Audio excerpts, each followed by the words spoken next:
Hello, my name is Gary Pope. Welcome to an hour of insights and information exploring key case studies of content created and delivered by broadcasters, producers, digital providers and online makers that responded to or reflected the COVID-19 crisis and how it impacted on our children. As life returns to something like normal, we're going to discover how some of the most brilliant content makers rose to the occasion, what they made and how they achieved it. But before we go any further, I'd like to thank our sponsors, ALCS, the Authors Licensing and Collecting Society. They generously support the whole of the CMF events programme, and we're very grateful for their support. And of course, it's an RTS London Children's Media Foundation joint event, so our thanks to both organisations for making this afternoon possible.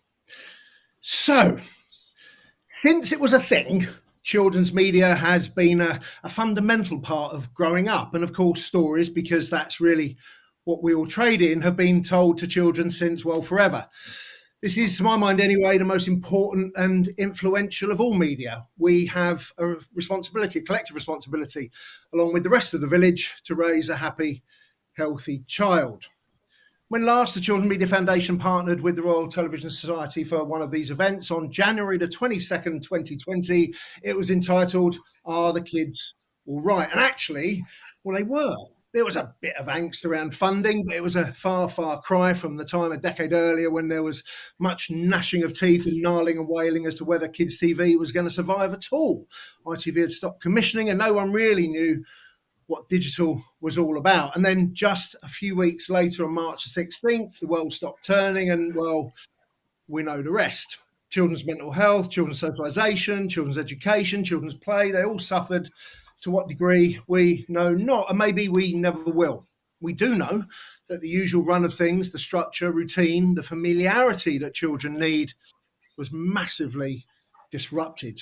The last 583 days since the first lockdown began, I worked that number out myself, have turned received wisdom upside down. It's a well-worn trope that children's media is ever evolving. It's the nature of the beast. But the seismic change to almost every aspect of our children's lives, and particularly the acceleration of digital engagement, have amplified this evolution. Perhaps most tellingly, for me at least, the role of public service has been radically redefined in the last 18 months. I'm not sure public service as we knew it on January the 22nd, 2020, still even exists.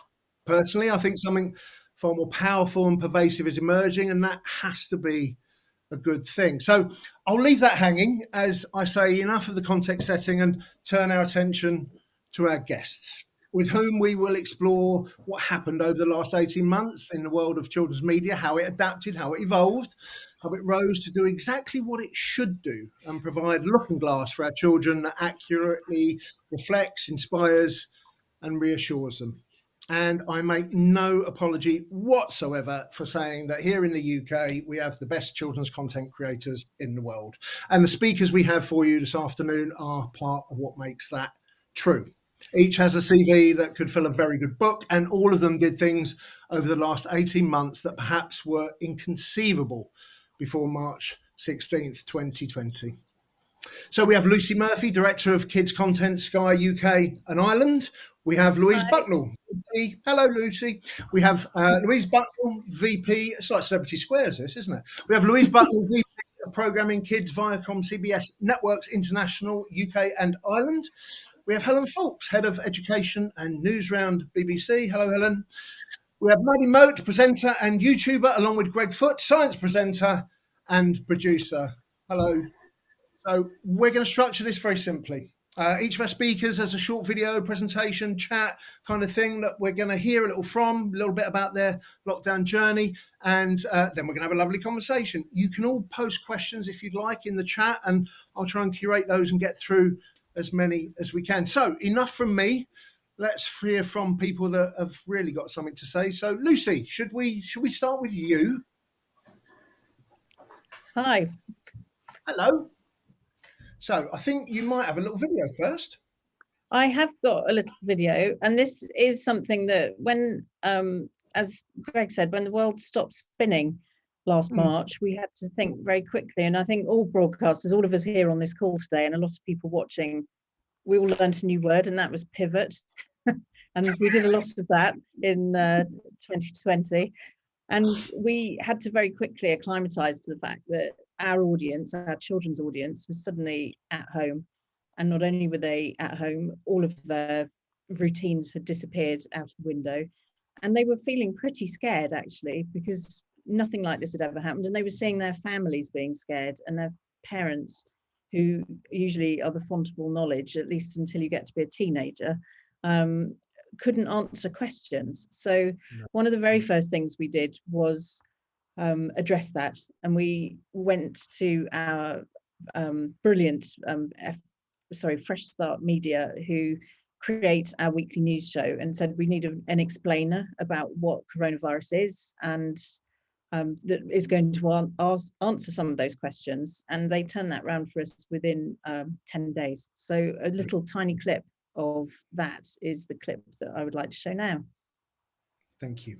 10, 9. New Year's Eve, just a few months ago, and many of the world's 7.8 billion people celebrate the arrival of the new decade.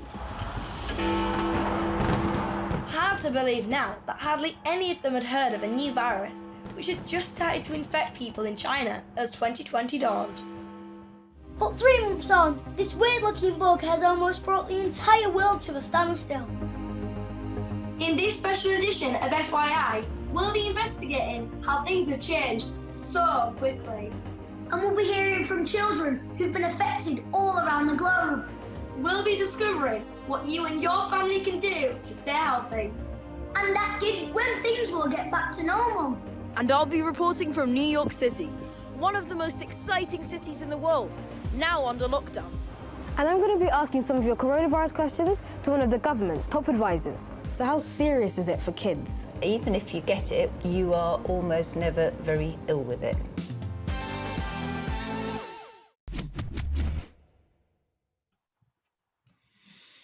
I love that, Lucy. Well, it was very much the first and initial response, which is always to look after our audience and really support them.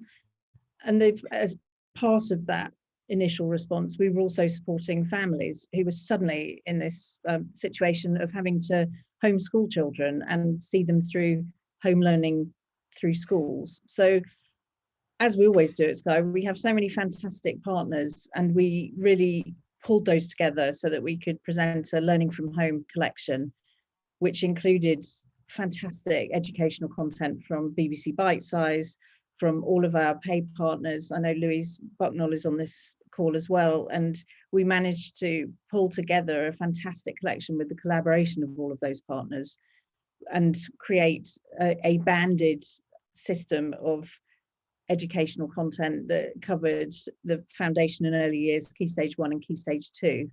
And we had that up by the 25th March. So it was an incredible collaboration from everyone here at Sky, but also all the partners that we work with routinely. How is that even possible in that period of time? It's, well, being nimble is something that I think the kids industry always is. Yep. We always find a way somehow. And, you know, that first initial response was very much collating what we already had and what our partners had and presenting it to families and to kids in a way that made it easy for them to understand. As we moved through that initial response, then of course we're into the planning and looking at our laydowns and thinking, right, what can move, what can we do differently?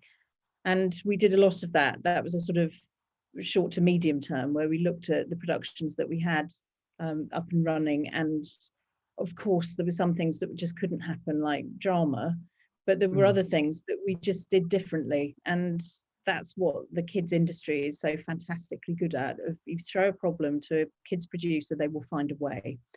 And in fact, I think the news show, I mean, you saw there on that coronavirus explainer, we actually went to a system where we videoed children at home, or they self-recorded and then sent it in, and we edited it all in a very COVID safe way. And it actually, expanded our news show, it meant we could hear from more kids. It meant that we could include more geographical and international kids. And that's something that we're going to continue doing. So what we did initially, because we had to, we're going to continue doing because it's made a better show. Was that unexpected, Lucy? I mean, we've all been through a journey, haven't we, over the last 18 months? But, necessity is often the mother of invention, isn't it? It is. So, and I think that, the idea of being able to make the world a little bit smaller, and kids are incredibly used to watching YouTube, and they're incredibly used to video calling. So actually presenting news and current affairs in that way didn't seem a stretch to them, whereas before we may have thought, oh, we need a studio and we need the news desk and we need this, that and the other. Kids don't think the same way. So it has, yes, a lot of this has been a learning, and a lot of it has been following a trend that was developing anyway. And I know you as a program maker and a producer and an executive always put children, front and center of everything you do. And you've started to touch on how the relationship between you and the audience has changed in what you've just said. But I wonder if you could just sort of develop that a little bit for me. How did the relationship between what you make and what you do within Sky change with your audience? I think that changed over the year, really. There was an initial, everyone's at home and getting used to homeschooling, and so being able to supply content that would really help and support families do that. And then, of course, there was also a real need for co-viewing. That became a really huge trend in 20, that has sustained, where families were thrown together and were finding things. They needed lots of comedy, for example, and nostalgic feel-good movies. So I think when you're in the business of listening to an audience and giving them what they want, that's something that's 24/7. You don't just do it once a year where you plan your year out. You're doing it constantly. And we are constantly talking to customers, talking to kids. So it was very clear what we needed to do to be able to give them what they needed at each particular time, even though it meant that we were working on much tighter turnarounds than we normally would. And I can't imagine just how many hours you were spending working. To sort of just move that forward a little bit, to what extent do you think that you took more of a public service role during this period? And that definition of public service is terribly amorphous, isn't it? So I'm happy to hear whatever. But it is, and I do take issue with the sort of delineation of public service and broadcasters and commercial broadcasters, because I think we're all in the business of talking to kids, talking to their families, and understanding what your audience needs and giving them and wants, and giving them the shows and the news and all of those things. We also do a lot of games, and we made a lot of games last year. All of that, you may want to categorize it as public service, but it's not. It's audience service, and that's what our business is. We listen to our audience and we give them the shows that they want. So would you say sort of 21st century public service is audience service in reality? I think so. Yes. We make a lot of news, a lot of current affairs, a lot of documentaries, a lot of natural history. All of that could be categorized as public service, but actually we make it because it's fulfilling a need. And the same goes for a lot of those paid partner channels that we have. We were able to pull together a learning from home collection really easily, because a show like Blaze might look like an animated show about vehicles, but it's got a really heavy STEM base to it. And program makers who make shows for kids put that in there, and it may not be sort of labeled and categorized as education, but it's there and it's strong. Fantastic. Now, Lucy, I know we need to let you go very soon because you've got a very important appointment elsewhere. So I just wanted to say massive thank you. Thank you for taking the time, because I know you've managed to fit us in. So thank you ever so much. And have a lovely afternoon. And with that, I think we will now move to speak with Louise. Bye-bye, Lucy. Take care. Have a good afternoon. Bye. Bye. Hello, Louise. Hiya, you okay? I do feel like I'm on a game show now. I know, of it's some good, sort. isn't it? So, thank you for coming. We've got some lovely things to talk about all the wonderful things that you did over the last 18 months. How would you like to progress? Would you like to start with your lovely? Yeah, sure, yeah. So I think there's three things that I'm going to cover. So firstly, I'll talk about Milkshake and the impact that we had on our studio, then the impact on our content pipeline, and then how we changed to the audience consumption needs. So first of all, when we heard about lockdown, we just didn't know how long it was going to last and how it would impact production. So we've all done the emergency scenario planning, and I don't think anyone realised how long this was going to take. So we were briefed to cover 4 to 6 weeks. So we had pre-recorded links to cover the studio. We looked at the delivery pipeline, how wrong we were. We realised that we needed to change this for a longer period, an indefinite period. So we've got 9 Milkshake presenters in the studio, and so we had to get them set up at home to film at home. So we shipped out cameras to all the presenters. We gave them a crash course on how to do filming at home. We had to set design their homes. I've never seen bunting hung so differently between 9 very creative presenters. And we broadcast those links, and we got that feedback from the audience that they really felt that we were with them all the way. We were still there for them. So filming at home became the norm for us. So I want to show you a clip first of all, which is, I think, sums up perfectly. We made this just at the end of the first lockdown in the summer of 2020.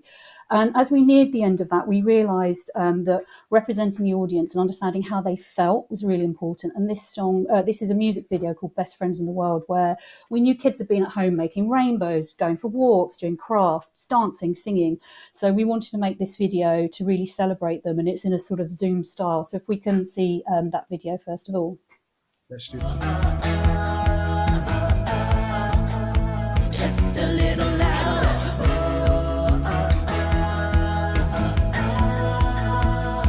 You're the best friend in the world, better than rubies and pearls. Best friend in the world, our favorite boys and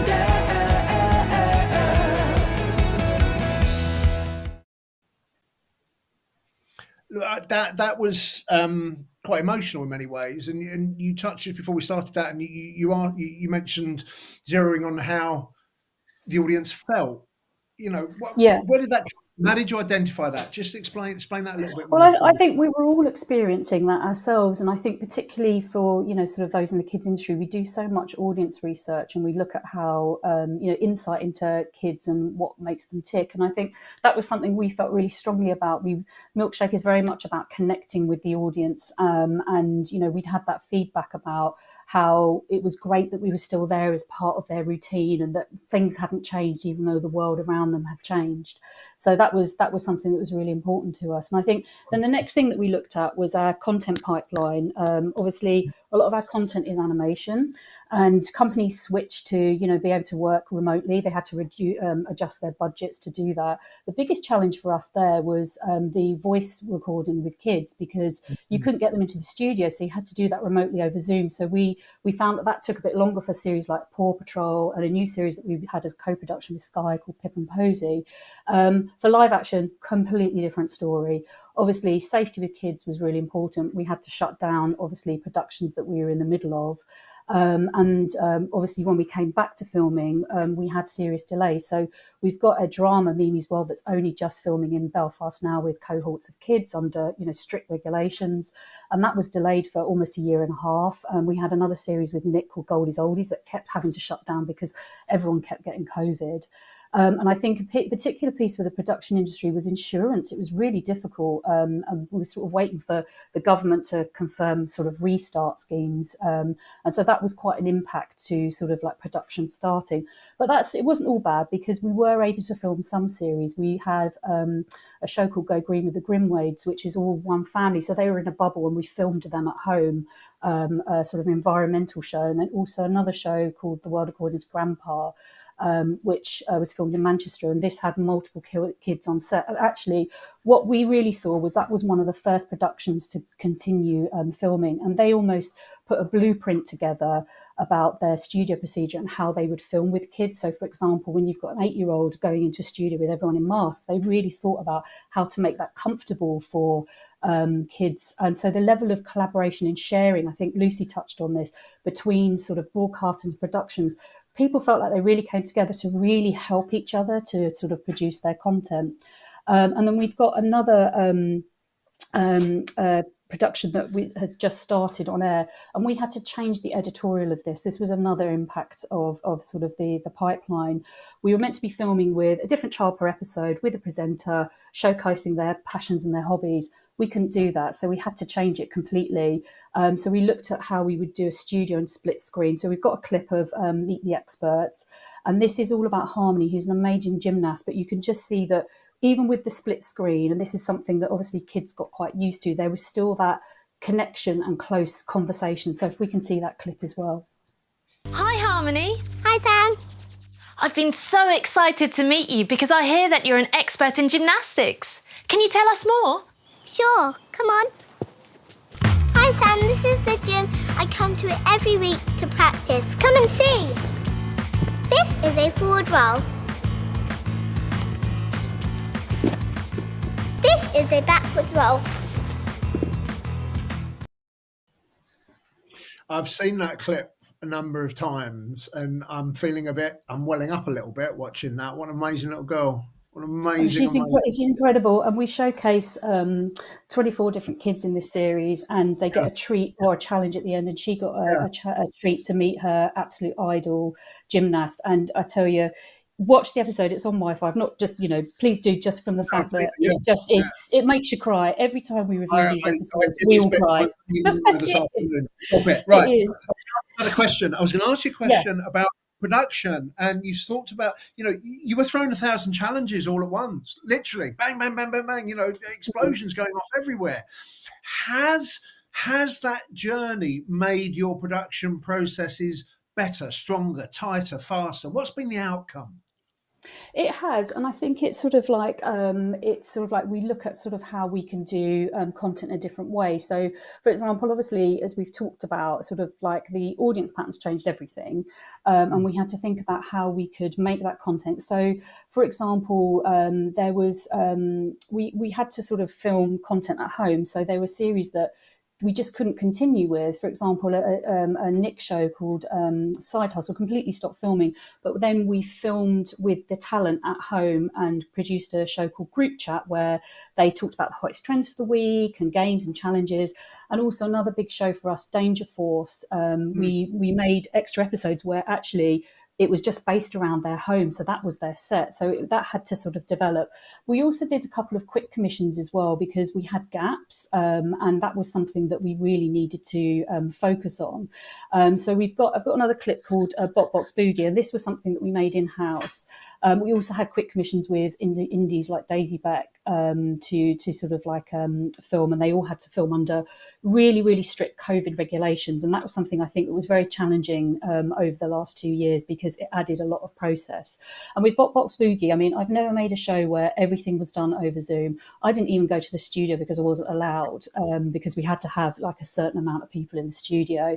Even the costumes were done remotely. The first time they tried the costumes on was actually when they were doing the actual filming.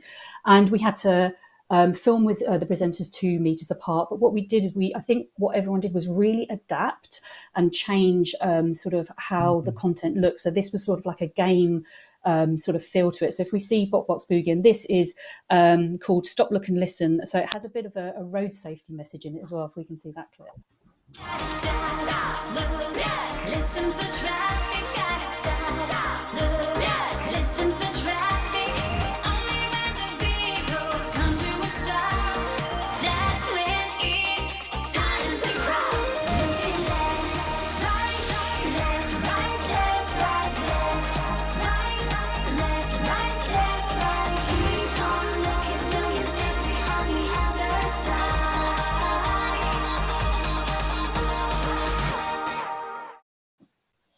So as you can see, great fun. And then I think another thing was we touched on it early, sort of like understanding how the audience sort of was feeling, and being that conversation and part of the day was something that we also wanted to look at. And so for Nick, we had, obviously we used influencers to sort of like have those conversations, inspiring them to do things at home. We filmed 50 new stay-at-home shorts and branded those for Milkshake, and that was something that we did last year and this year, all to do with activities like walking in the garden, singing, dancing, sign language, but all things that any kids could do at home, whether they lived in a flat house, had a garden or not. And we really had to think about it from the kids' perspective of sort of, what they wanted to do. And so for the Nick campaign, Kids Together, so again, this would be the clip we just showed, the last clip I've got. We utilise sort of characters and our content as additional sources for parents, but also kid-directed information. And this was through sort of specials and short form. We made a Nick News special on COVID, but also on Black Lives Matter with Alicia Keys. And this is just an example of how we did almost like a public service announcement, but using our characters. So if we can play that. Just before we... Did you know that just by staying home right now, you could actually be saving people's lives? Yeah! Staying home can help slow the spread of coronavirus and keep hospitals from overcrowding and running out of supplies they need to help people. It can protect people who are more at risk, like grandparents or people who are already sick. Some people have to go out and work right now, like people who work in hospitals or supermarkets or the post office or delivery services. They have to go out for us, so let's stay home for them. We can do this together. Now, what I was going to ask was what is kid, what? No, not at all. What is kid-directed information? But of course, that kind of explained it beautifully. I didn't need to ask the question at all. It was self-explanatory. So I'm going to ask you the same question that I asked Louise. To what extent have you taken on more of a public service role as a result of this calamity that's befallen everybody on the planet? Well, I think for Milkshake, we've always understood our obligations from a public service, a commercial public service broadcaster. All the content we have is based around sort of the early years foundation as a base of, making sure that we have that great storytelling through learning, play, discovery. And really, it is about understanding the audience and being connected with them. And I think for us, Nick and Milkshake, we're entertainment brands. We're not the education channel, but we do have strong curriculum roots, and also we've always thought about, it's kids first. It's from their point of view, and we want to make sure that we, sort of understand kids. And I think one thing that we've seen is immersive and interactive content, but also diverse and inclusive content is more important than ever now. And it's the authenticity that you give that content that's really, really important, because we have a no diversity, no commission policy at Viacom, and that is in everything that we do. And so I think another thing for us is that live action is now very much part of Milkshake's DNA. And so we're working with, sort of producers to do those quick turnaround formats, because that's stuff that we can get on air very quickly, but also it is really important to have those kids represented very authentically on screen. And, I kind of alluded this to the start, and I talked about the UK being the best content creators in the world. But of course, you're using international brands there in that kid information. But from what you seem to have fantastic local autonomy to really reflect the experiences that children are having in this country. Is that a fair comment? I think it is. I think, I think one thing that we've also seen in lockdown is it's the big powerhouse franchises and brands that really sort of connected to something like SpongeBob or Paw Patrol. They're big international shows, they're, world class. But actually what we do is we try and make it connecting with the local audience. And that's something that is something that we work very hard at. And I think if there's anything that we've seen is that obviously the sort of way that you do that through ensuring that you're doing content that features kids. So, for example, on Nickelodeon, we're just doing some shorts about called Unedited, which is conversations with kids about bullying or school and just things that really are important to them. And we weave that in with the content. And also, as you saw from the Nick clip, we try to make sure that it makes the messages make sense to the viewers, because obviously we're looking at audience research from the UK, and that's our audience, and that's who we're trying to serve. Louise, thank you.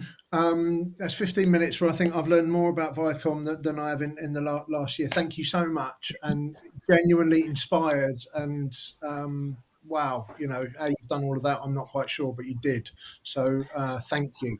So I think now we're going to turn our attention to Helen Fawkes from the BBC. Hello, Helen. Hi there, Gary. I'm starting to feel a little bit like Annika Rice now. We're just waving to various people around the world. Hello, thank you ever so much for joining us this afternoon, Helen. Helen, you look after education, have responsibility for Newsround within the BBC. You do the most amazing things. You've done amazing things with Bite Size, and as a dad and as an ex-educator, I've seen firsthand the stuff that you do, and I'm a great exponent of the BBC. So thank you for just been brilliant with all of that. That's enough effusing from me. Tell us how your experience was. What would you like to share with us this afternoon?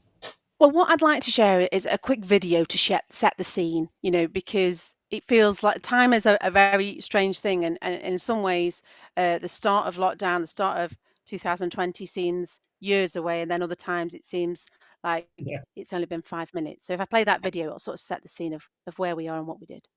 Perfect. Things are a bit different right now. This and this now look more like this and this. Teaching isn't just a job for him and her, but for her and him too. So we had an idea. Bite-sized daily. Lights, cameras, action. Get a huge ninja. High five to all of you. Work out how many of each goal type they scored. Look, I didn't want to be a half-blood. Hi, I'm Mabel. Hey guys, it's Liam here. Hey guys, I'm Pixie Lot. Oh, I like that. Oh, that is the school bell. You know what that means? School is out. The actual time machine. Why am I dressed up as a parrot? Hi. Back to the future. Well, that was strange. Liberation, elevation, education. Katie, back of the net. Wait! You did a better job than me. Pretty much every single thing about a sloth is slow. They only actually go to the toilet once a week. It was a special day indeed.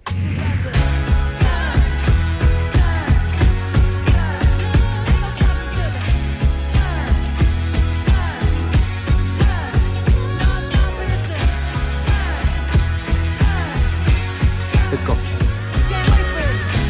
Positive energy. Oh, sorry. So that was kind of that was sort of a sum up at the kind of end of 2020 of what we'd done. Little did we know, all of that we were doing it again in January 2021 as schools closed again. So we did deliver a massive amount of content, over 2,000 lessons online on Bite Size, nearly 300 episodes of educational TV on iPlayer, and then also in that January on CBBC and on BBC Two. And going back to 2020, we had 5 weeks to get everything, to get the show on the road, make all those programs, make all those lessons, and everything that we've done with teachers. There's nothing that we use without having teacher consultants on it, because we were there, to support what teachers were already doing brilliantly when all their kids had been sent home, something unprecedented, but we were just wanted to be there as a support. And while we were gearing up for Bite Size Daily, obviously, as other speakers have said, there was real disruption in productions in children's content. So quite a few productions on the children's side of things, had to pause or had to change shape. And there was real flexibility within the BBC and within the wider indie industry, and with individual production talent to kind of deal with that really difficult time. But it gave us an opportunity for some of those people to work with us on Bite Size Daily, and that sort of mash up of educationalists, digital program makers, digital content makers, and children's program makers, helped us to really, develop a really strong concept that was both entertaining and educational. And we've learned a lot from those partnerships with children's brands, alongside that big Bite Size educational brand that the BBC has. Um, I've got so many questions that I want to ask you, but there's one or two coming in from the audience actually I think build on what you've just said, and that's what I'm going to come to in a little while. But first, my friend David Kleeman, who is my favourite American, is watching, and he asked about whether or not anything was done or launched or developed, which was lacking pre-pandemic, needed during, and became so compelling that actually, yeah, we're going to have that as a core value moving forward. Absolutely. We learned so much because we were sort of doing everything so quickly and trying things out, and the usual sort of time and speed was so completely changed. There was a real kind of call to arms of everybody, and we worked so much in partnership. We couldn't create all the content we created without working in partnership, both with sort of third sector partners. The Science Museum, only time they opened during lockdown was to let us in to do some filming, alongside commercial education providers. So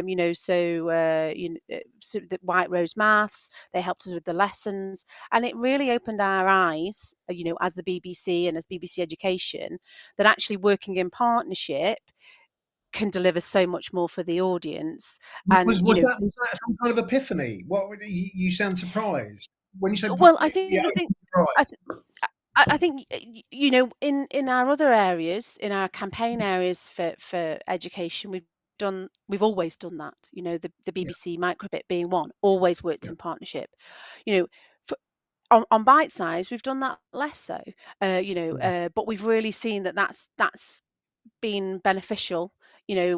Mainly for the audience, but also for both sides of the partnership, both for BBC and for the partners that we're working with. And it's just putting it within our DNA. It's not a special thing now that we do now and again. It's something that we Right. do every day. Yeah. And I think that's been our real learning, and, everybody's generosity of spirit.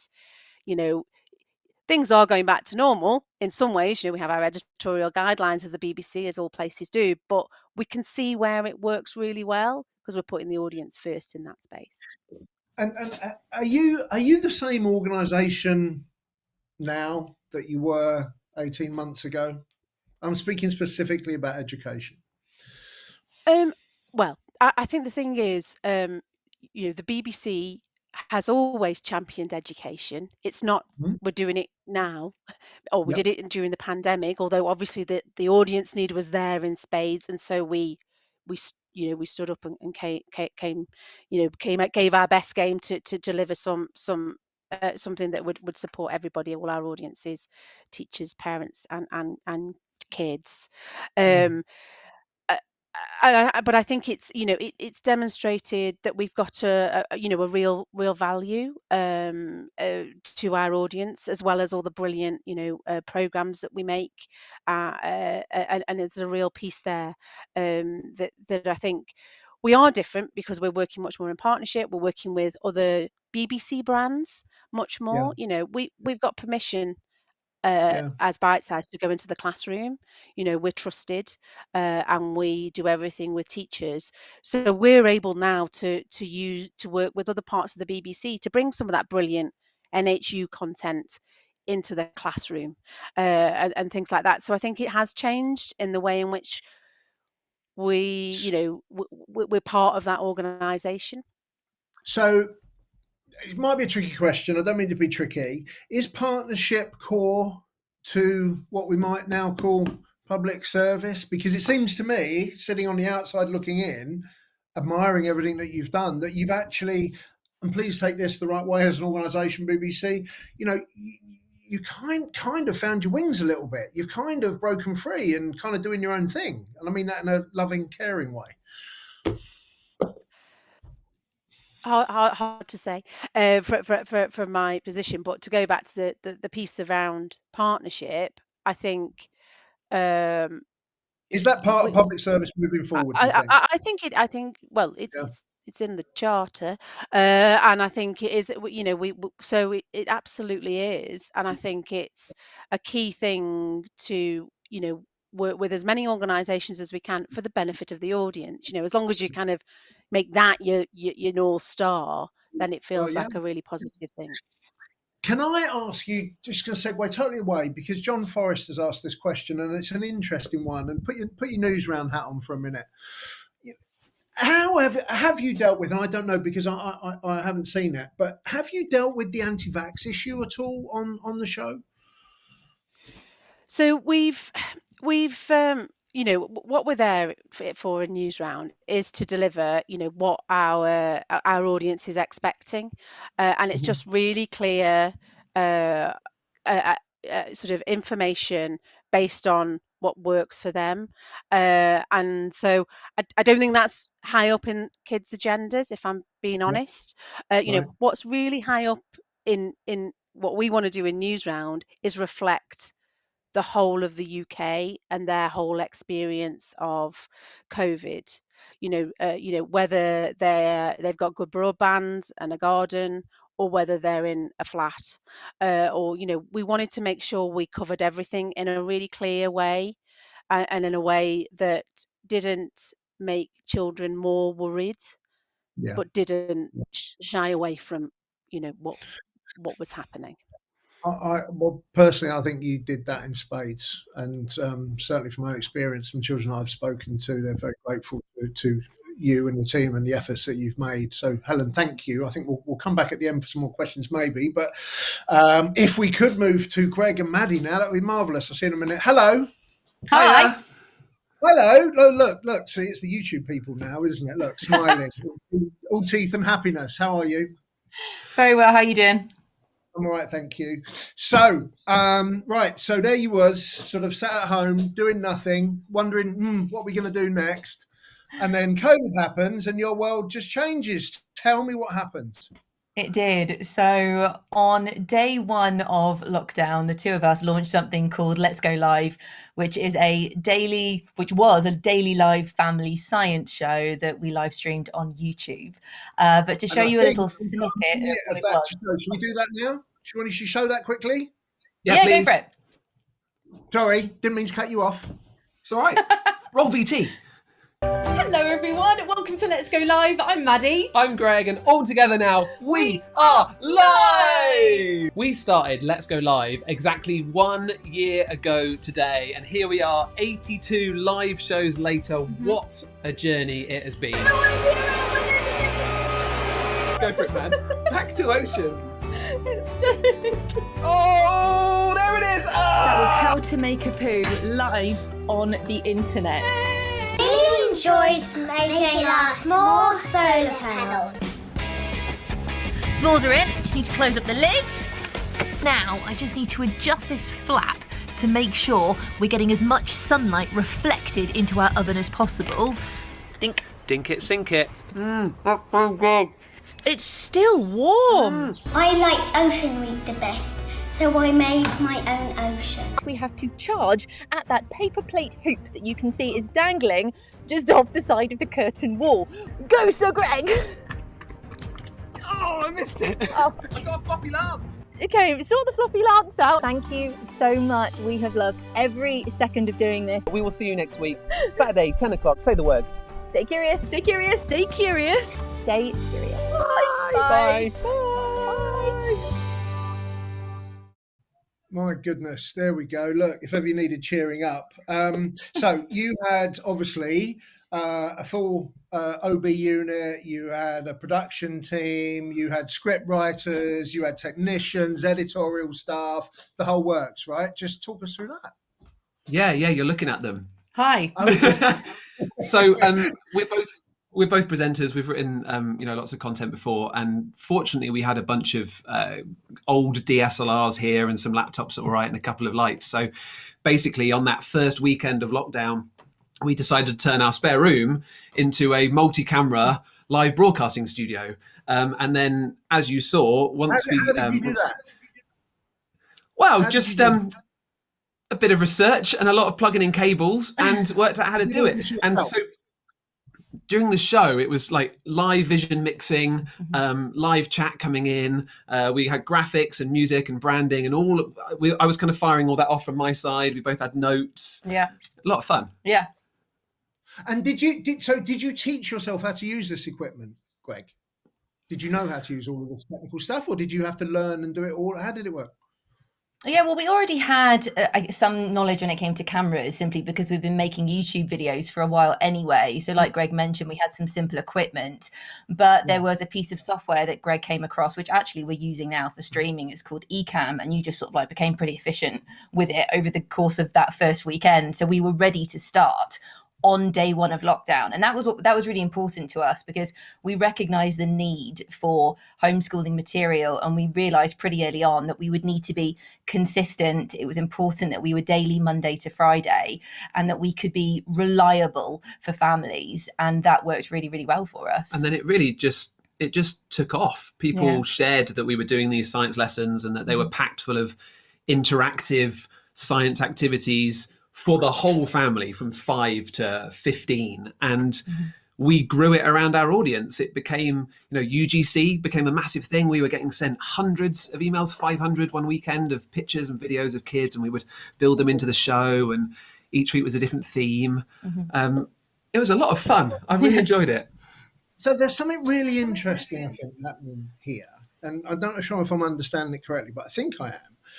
And you've done this sort of, reacted, spun on a penny, pivoted, whatever you want to call it, made it happen super fast. And you've taken down that fourth wall, actually, haven't you? You've allowed the children right into your home, actually. And it's the word authenticity is a very glib word, isn't it? And it can be very ill used. But watching that minute or two there, I'm smiling, and I'm far too old to enjoy that stuff. There's just an energy and a loveliness and all that sort of thing. So how did that relationship with the audience develop? Because that must have fueled your content, I suppose, is where I'm going with that.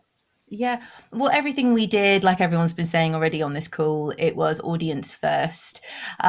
We wanted the audience to feel involved. I think we were all stuck at home, and we wanted to encourage the kids to get involved, and we wanted families to do things together. So making them part of the show where we could was, it encouraged that, but it also created a sense of conversation, of community.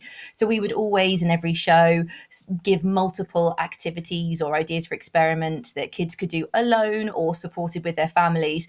And then again, because of that regularity, they knew that if they got us a photo in via email that evening with the parents' permission, we might then show it the next day. And that really helped to build this sense of community. But also it was live. We would always say hello to everybody. We would keep an eye on the live chat as we would go through. So it really was a genuine conversation. It was all about in-jokes. That was very important as well. But making sure they were open for all the thousands of new families that found us each week. Yeah. And yeah, I guess, it just kind of grew, didn't it? And that was our... There's two or three things there, isn't there? I mean, there's so many, I could sit and talk to you all afternoon. You keep talking, Maddie, about consistency and routine and that sort of thing, which, of course, as I alluded to at the start, fundamental for children when everything is going horribly wrong. And you provided that. And then this idea of the in-jokes thing, this dialogue that you had with the audience, I don't think that any other form of content could really have achieved that, could it? I mean, I think there were a few things about what we were doing that were different. In a way, it was kind of a throwback to the old Saturday morning kids telly fun, really with education ran through it. Yeah. Education and learning was number one, but it was always done in a fun way, which lots of others have been talking about. But we were then out and about during summer doing things on the walls of a medieval castle, as you saw, or in a forest, but it was still with the audience. They were with us. It was still live chat. It was still activities. It was still featuring them. But also, I think I think the audience understood that they could talk to us on multiple platforms as well. So they knew that we would be on YouTube every day at 11 a.m. Monday to Friday. But then as soon as we would come off the show, we would immediately get onto social media where we were able to interact with the parents. And I think it very much felt like there were some platforms where we were able to talk to the parents and sort of build a conversation with them. And then the show was very much just for, well, it was aimed at the kids specifically. So I think the fact it was happening in multiple places also really helped. And we were so honest as well. We were Yeah. from the start. We were honest. Like, this is, on behind the scenes stuff on Instagram, etc. This is how we've set up the spare room studio. We're now in the kitchen doing a laser maze.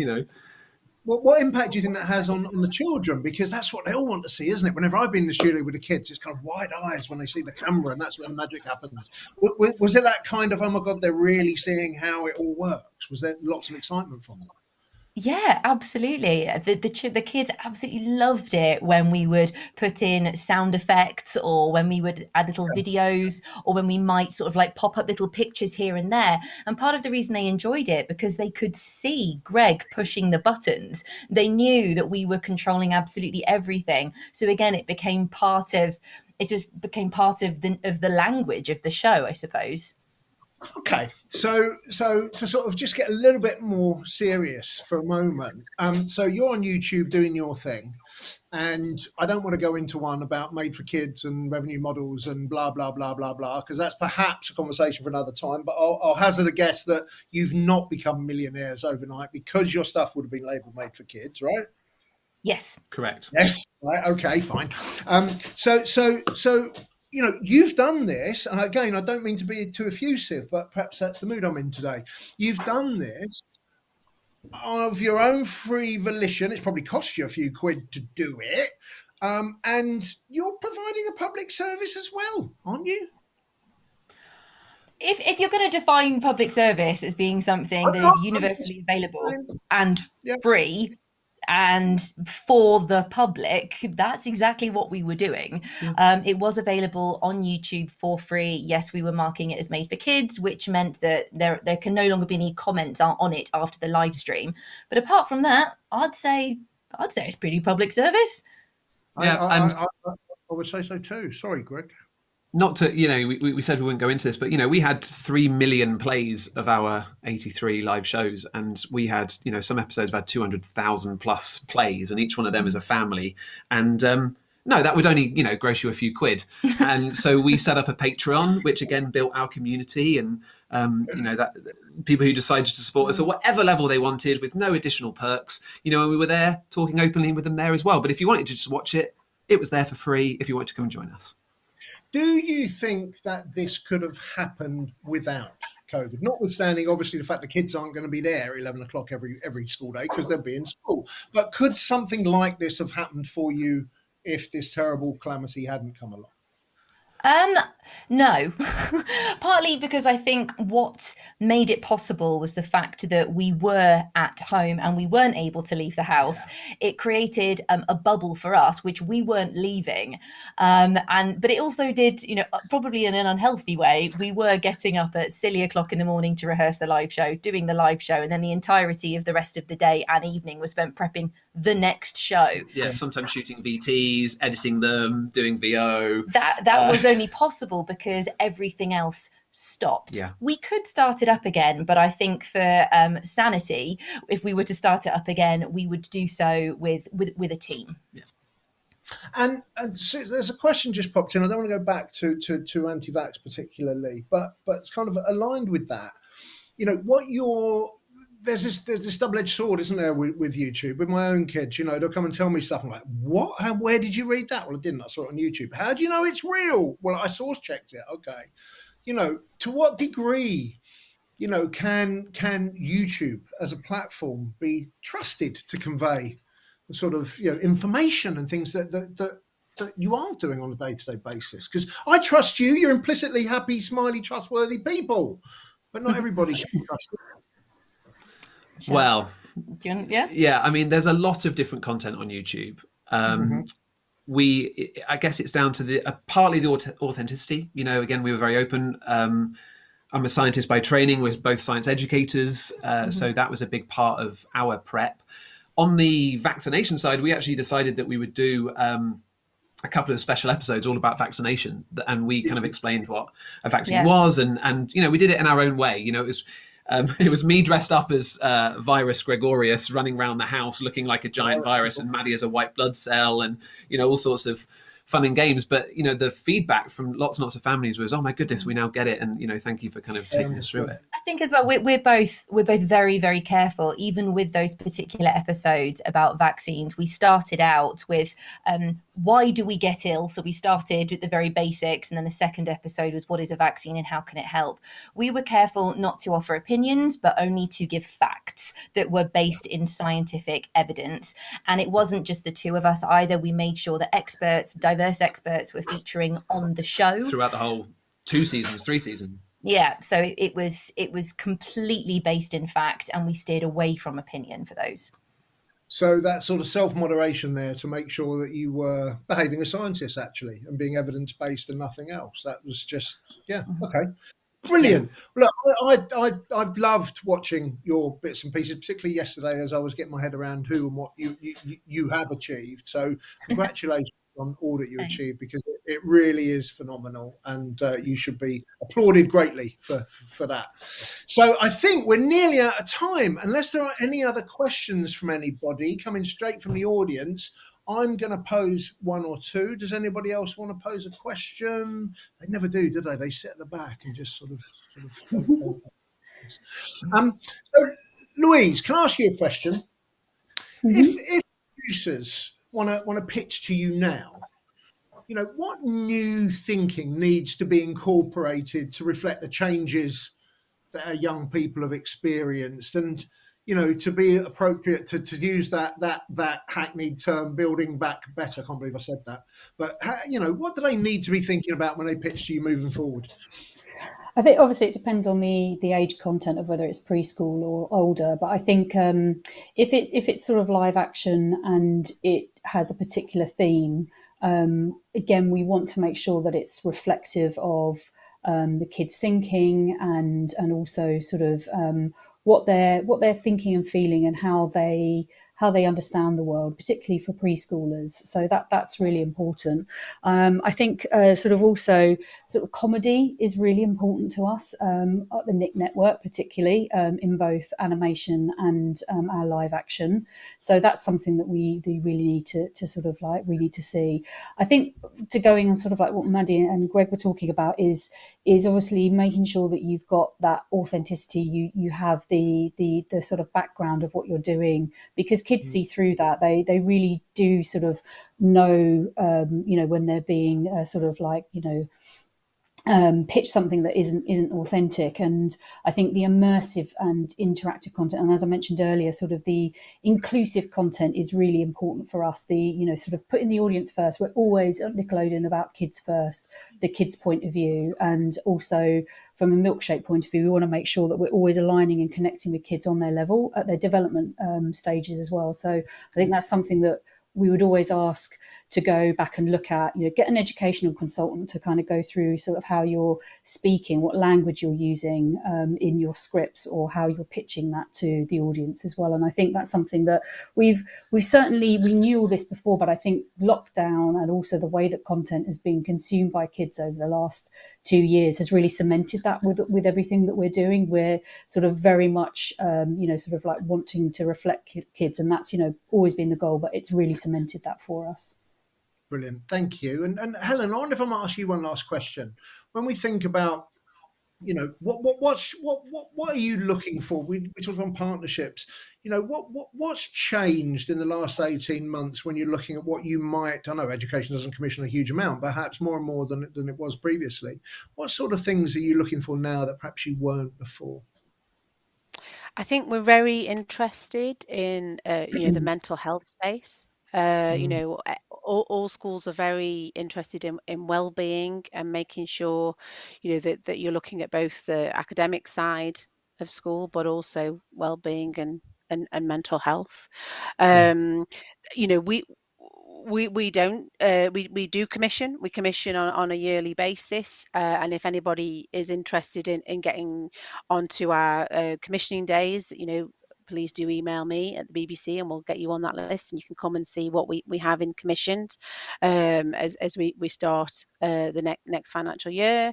I think always what we want to deliver is, good educational content with Yeah. clear learning outcomes. And I think that's a mixture of things. Some of it's video, some of it's interactive. You need a whole range to learn cognitively. So it's a whole range of mediums that we're always looking for, and anything that kind of is it kind of inspire in the classroom.